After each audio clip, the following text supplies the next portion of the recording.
दोस्तों, अगर आप पिछले 500 सालों में भारत के इतिहास को देखें तो भारत ने टेक्नोलॉजी दुनिया में आने के कई सालों बाद अडॉप्ट किया है। जैसे इंडस्ट्रियल रिवॉल्यूशन हो गया, वैसे ही हेल्थ केयर रिलेटेड रिवॉल्यूशन हो गया, एग्रीकल्चरल रिवॉल्यूशन भी फॉर दैट मैटर हमारे यहाँ। जैसे ग्रीन रिवॉल्यूशन आपने देखा कितने सालों बाद आया। लेकिन अब दोस्तों एक रिवॉल्यूशन ऐसा है जो भारत से जिसका उद्गम हो रहा है और अब हम दुनिया को बता रहे हैं कि ये कैसे होता है। दरअसल दोस्तों आरबीआई का एक नया रिपोर्ट सामने आया है जिसमें कुछ बड़ी बड़ी बातें हमें देखने मिल रही हैं, कुछ ऐसी चीजें देखने मिल रही हैं जो क्लियरली कह रही हैं कि इंडिया आज दुनिया को बता रहा है कैसे आपके यहाँ डिजिटल रिवॉल्यूशन होना है।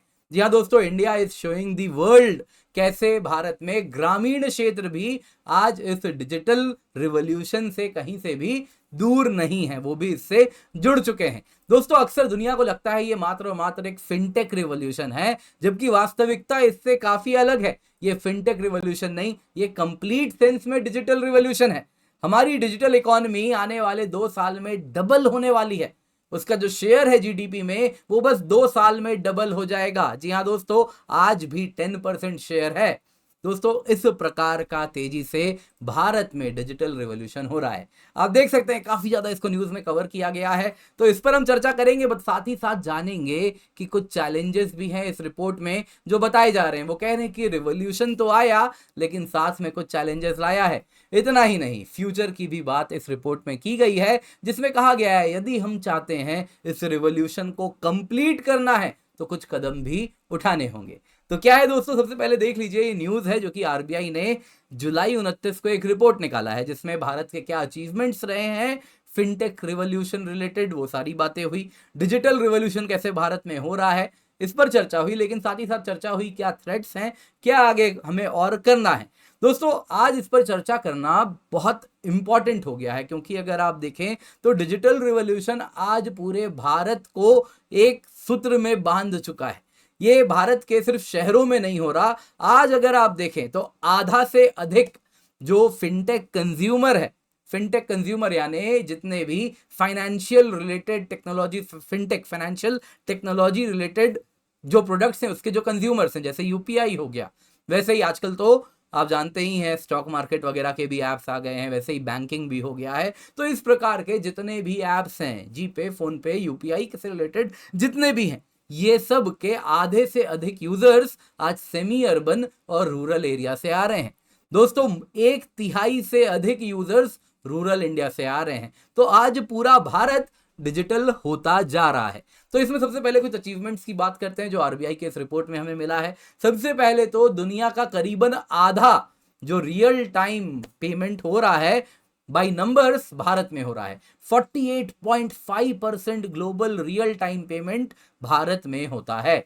जो भारत में टोटल फाइनेंशियल ट्रांसफर हो रहा है, जो पेमेंट्स हो रहा है, उसमें 80% यूपीआई से होता है। 20% आज भी पुराने है ना, वो एनईएफटी, आरटीजीएस वगैरह करते हैं। जाहिर सी बात है, अगर नंबर बड़ा होता है, ज्यादा अमाउंट में ट्रांजैक्शन करना होता है, अदरवाइज कार्ड वगैरह भी लोग करते हैं। दोस्तों अगर आप डिजिटल पेमेंट की बात करें तो ये बहुत तेजी से ग्रो कर रहा है। कंपाउंडेड एनुअल ग्रोथ रेट 50% है वॉल्यूम में, यानी जो लोग अडॉप्ट कर रहे हैं उसकी बात हो रही है, और 10% वैल्यू टर्म्स में ग्रो कर रहा है अगर आप पिछले 7 साल का डेटा निकाल के देखें। इंडिया अगर आप देखें तो 164 बिलियन ट्रांजैक्शंस 2023-24 में किया। कीमत जानते हैं कितनी है? 428 लाख करोड़ रुपए। डॉलर में 5 ट्रिलियन करीब होता है ये, भारत की जीडीपी से ज्यादा। जी हाँ दोस्तों, इतना ट्रांजैक्शन आप देखें तो 1 साल में हुआ है। उसके पहले करीबन 3 ट्रिलियन के आसपास था। तो हम बहुत तेजी से ग्रो कर रहे हैं। अगर आप देखें तो भारत की जो डिजिटल इकोनॉमी है, ये भारत के जीडीपी में इसका हिस्सा आज 1/10 है, यानी 10% है। 2026 यानी बस आने वाले 2 साल में ये 1/5 हो जाएगी, यानी 20% ऑफ द जीडीपी। इस प्रकार से ये ग्रो कर रहा है। तो दोस्तों यहां पे एक बात जाननी होगी कि ये मात्र फिनटेक रिवॉल्यूशन नहीं है, यहां पे कंप्लीट डिजिटल रिवॉल्यूशन हो रहा है। जो इंडिया स्टैक है जो कि इस्तेमाल हो रहा है, जिसमें बायोमेट्रिक आइडेंटिफिकेशन है, जिसके द्वारा आप यूपीआई यूज कर पाते हैं। मोबाइल कनेक्टिविटी जिस प्रकार से गांव गांव पहुंच रही है, डिजिटल लॉकर्स आ गए हैं, कंसेंट बेस्ड डेटा शेयरिंग है, इन सब में अगर आप देखें तो इंडिया स्टैक यूज हो रहा है। हमने इसी को इस्तेमाल किया था जब हम इतने कम टाइम में वैक्सीनेशन के लिए हमने एक पोर्टल बनाया कोविन, जिसमें सर्टिफिकेट भी मिल रहा था, तो वो इसी इंडिया स्टैक की वजह से हो पाया। वैसे ही केवाईसी आज आधार बेस्ड हो रहा है, तो वो भी इसी इंडिया स्टैक का नतीजा है। लाइफ सर्टिफिकेट, पेंशन मिल रहा है ना, लाइफ सर्टिफिकेट है, जीवन प्रमाण है, तो वो भी इसी इंडिया स्टैक के वजह से हो रहा है। डिजी लॉकर इसी का नतीजा है। आज तो आधार से आप डिजिटल सिग्नेचर भी कर सकते हैं, ई साइन है, ये भी इसी इंडिया स्टैक के वजह से हो पा रहा है। नाम पे मत जाइएगा, इंडिया स्टैक सिर्फ भारत के लिए नहीं है, हम इसे दुनिया को दे रहे हैं। दुनिया के आज कई देश हमारे इंडिया स्टैक जो हमने डेवलप किया है, ये एपीआई हमने open source, bundle of APIs हैं, कई एपीआईज हैं, हमने इसे ओपन रख दिया है। दुनिया के बाकी देश भी आज इसे इसका इस्तेमाल कर रहे हैं और वो अपनी डिजिटल रिवॉल्यूशन भारत के बताए रास्ते कर रहे हैं। दोस्तों यहाँ पे लेकिन इस रिवॉल्यूशन के साथ कुछ चैलेंज भी हो रहा है।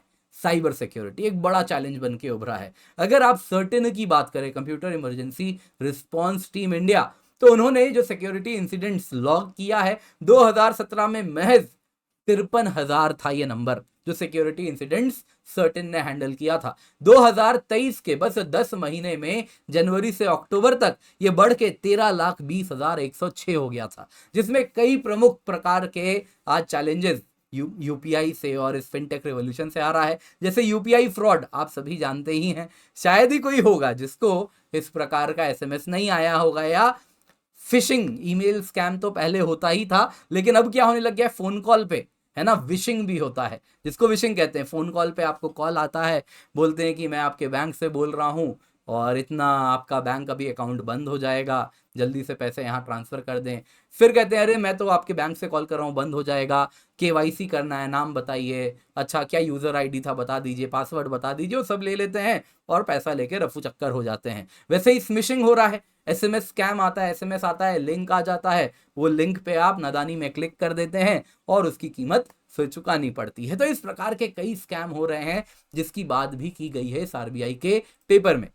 दोस्तों यहाँ पे कुछ बात भी कही गई कि अभी भी इंडिया का ये जो डिजिटल रिवॉल्यूशन है, ये अभी भी और हमें रास्ता तय करना है। उन्होंने कहा कि देखिए हमें नेक्स्ट जनरेशन कम्युनिकेशन टेक्नोलॉजी जैसे कि 6G, जैसे कि सैटेलाइट नेटवर्क्स के द्वारा जो इंटरनेट दुनिया में इलॉन मस्क जैसे कई कंपनीज हैं, इलॉन मस्क हैं जिनमें से आप देखें तो वो पहुंचा रहे हैं, इसी प्रकार से अब जल्दी भारतीय कंपनीज भी लाने वाले हैं, तो उसमें भी हमें आगे बढ़ना होगा। 5G नेटवर्क जो हमने ऑलरेडी कई शहरों तक पहुंचा दिया है, इसको एक्सपैंड करना होगा, रूरल और अनकवर्ड अर्बन एरियाज में भी लेके जाना होगा। उन्होंने कहा इस पेपर में कि ये नई अपॉर्चुनिटीज लेके आ रहा है। जैसे कि आप अगर देखें तो कई इलाके जहां तक हम अपना ऑप्टिकल फाइबर केबल नहीं पहुंचा पा रहे थे, तो आज वहां पे अगर आप देखें तो 5G network, 6G network, satellite internet, ये सब कुछ प्रॉब्लम सॉल्व कर सकते हैं। और इसके बाद अगर आप देखें तो इन सारे इलाकों की जो अर्थव्यवस्था है वो भारत से रियल सेंस में जुड़ सकती है, भारत के इकोनॉमी में कंट्रीब्यूट करती है। और सिर्फ भारत ही नहीं, क्योंकि आप इंटरनेट से जुड़ रहे हैं तो आप ग्लोबल इकोनॉमी का हिस्सा बन रहे हैं। तो इस पेपर में भी यही कहा गया है कि ये नेक्स्ट जनरेशन इंफ्रास्ट्रक्चर है जो हमको अपने लोगों तक पहुंचाना है और इसको टाइम के साथ अपग्रेड करना है। आज 5G है तो 6G भी जब आए तो उसके हम अर्ली अडॉप्टर हों, जो हम अपने देश तक पहुंचाएं। जैसे रोड बनाने से, सड़क बनाने से लोगों को बेनिफिट हो रहा है, वैसे ही इस डिजिटल इंफ्रास्ट्रक्चर से भी हो रहा है। दोस्तों इस पेपर ने यह भी कहा कि सेल्फ सफिशिएंसी भी हमें चाहिए चिप मैन्युफैक्चरिंग में। सेमीकंडक्टर्स जो बन रहे हैं, जब वो भी भारतीय हो जाएंगे तो हमारी जो ये डिजिटल लीप, जो डिजिटल जर्नी है, इसमें न सिर्फ सॉफ्टवेयर, हार्डवेयर भी मेड इन इंडिया होने लगेगा। तो हम तब रियल सेंस में कह सकते हैं कि डिजिटल रिवॉल्यूशन भारत में ही पूर्ण रूप से हो रहा है और सेमीकंडक्टर मैन्युफैक्चरिंग में भी हम तेजी से आगे बढ़ रहे हैं। तो दोस्तों उम्मीद करता हूं आपको ये वीडियो पसंद आई होगी, लाइक जरूर कीजिएगा। इसके सिवा आपके लिए अनाउंसमेंट है, करंट कैटलिस्ट नाम का मेरा कोर्स आ रहा है। हफ्ते भर में 2 दिन में हम जितना भी करंट अफेयर्स होता है कवर करेंगे, प्रीलिम्स के लिए भी, मेंस के लिए भी। और आप प्रीलिम्स और मेंस दोनों में पूर्ण रूप से निर्भर कर सकते हैं इस कंटेंट पे, आपको और कुछ नहीं करना होगा। दोस्तों यहाँ पे अगर आप देखें तो आंसर राइटिंग भी आपकी डेवलप होगी और एमसीक्यूज भी आप सॉल्व कर सकें, दोनों के लिए हम आपको तैयार करेंगे। दोस्तों बड़ी ही आकर्षक कीमत पे है ये 1 अगस्त तक 1999 रुपए। मेक श्योर आप इसका फायदा उठा रहे हैं। अगर आप ऑलरेडी प्लस या आइकनिक सब्सक्रिप्शन आपने ले रखा है तो आपके लिए फ्री है। अगर नहीं लिया है तो और एक अनाउंसमेंट है, 24,999 में आपको हम 15 महीने का यूपीएससी सीएससी सब्सक्रिप्शन दे रहे हैं। नए बैचेस स्टार्ट हो रहे हैं, मेक श्योर आप इसका हिस्सा बन जाएं। और आप देख सकते हैं जुलाई 31 से ये नया बैच आ रहा है और क्वालिटी एजुकेशन आपको बड़े ही अफोर्डेबल प्राइस पे मिल रही है। Make sure use the code KC10 और इसका हिस्सा जल्दी से बन जाए।